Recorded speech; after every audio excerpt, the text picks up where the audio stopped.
नमस्कार, राशि मंथन में आपका स्वागत है। योगों की श्रृंखला हमारी जारी है। तो इससे पहले वाले वीडियो में हमने आपको आश्रय योग बताए थे, रज्जु, मूसल और नल। तो आज हम आपके लिए दो योग लेके आए हैं जो कि दल की श्रेणी में है। अब जैसे यहाँ पर जो है आश्रय योग 3 होते हैं, आकृति 20, संख्या 7 और दल 2। तो दो जो योग होते हैं उनकी चर्चा हम करेंगे। तो उसमें पहले योग का नाम है माला योग और दूसरे का नाम है सर्प योग। तो अब ये माला योग क्या होता है? तो ये आधारित है जो कुंडली के भाव है उनके आधार पर।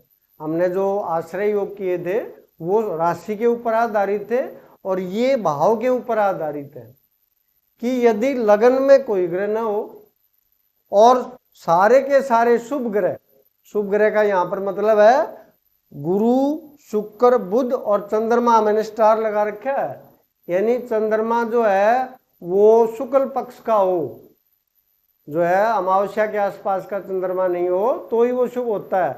तो शुक्ल पक्ष का चंद्रमा हो और साथ में गुरु, शुक्र या बुध, यानी ये 4 ग्रह वो इन 3 भावों में हो, सिर्फ और कहीं भी ना हो, ये चारों के चारों इन भावों में हो तो उसको माला योग कहते हैं। यानी जैसे एक व्यक्ति खड़ा है और उसको माला पहना रखी है, ये माला बन जाती है भाई, ऐसे ऐसे माला।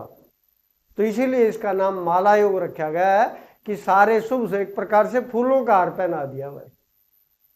तो ये बहुत ही शुभ योग माना गया है और इसमें वही है कि भाई शारीरिक रूप से व्यक्ति सुंदर होता है और स्वस्थ होता है, बलवान होता है, धन की दृष्टि से, आर्थिक दृष्टि से उसके पास कोई कमी नहीं रहती, खूब नाम कमाता है वो।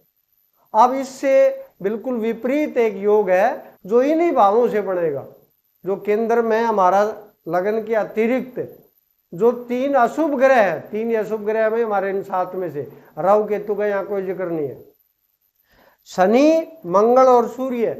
अब यहाँ आप थोड़े हैरान हो सकते हैं कि भी सूर्य कैसे जो है अशुभ ग्रह हो गया, क्योंकि ये क्रूर ग्रह की श्रेणी में है। शनि तो पापी ग्रह है, लेकिन ये मंगल जो है वो दोनों श्रेणी में आता है, पापी भी क्रूर भी। लेकिन सूर्य क्रूर ग्रह की श्रेणी में है, क्योंकि ये कहते हैं जहां बैठता है वहां, क्योंकि इसकी अग्नि जो है इतनी ज्यादा है, तेज इतना ज्यादा है, वहां वो हानि करता है। तो इसीलिए इस योग में सूर्य को भी हमने लिया है। तो यदि इन तीनों भावों में अशुभ ग्रह बैठे हो, यानी ये तीनों ही बैठे हो, तो उसको हम सर्प योग बोलते हैं। जैसे माला योग में जैसे हार पहना दिया, यहां जैसे सांप पहना दिए, तो अब आप खुद कल्पना कर सकते हैं कि वो कितना जो है खराब योग होता है।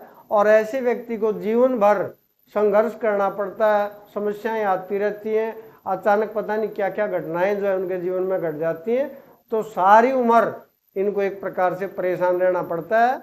हाँ, ये अगर लगन के ऊपर मान लिया कोई और अच्छी दृष्टि किसी ग्रह की हो तो एक अलग मामला है। मान लिया बृहस्पति की जो है 5 महीनों में से दृष्टि पड़ जाए तो इस प्रकार से थोड़ा बचाव हो जाता है। लेकिन अगर कोई शुभ दृष्टि लगन के ऊपर नहीं है या इन ग्रहों के ऊपर नहीं है तो उसका जीवन बहुत कठिन हो जाता है। तो आज के लिए हम दल योग ये 2 लेके आए हैं। नमस्कार।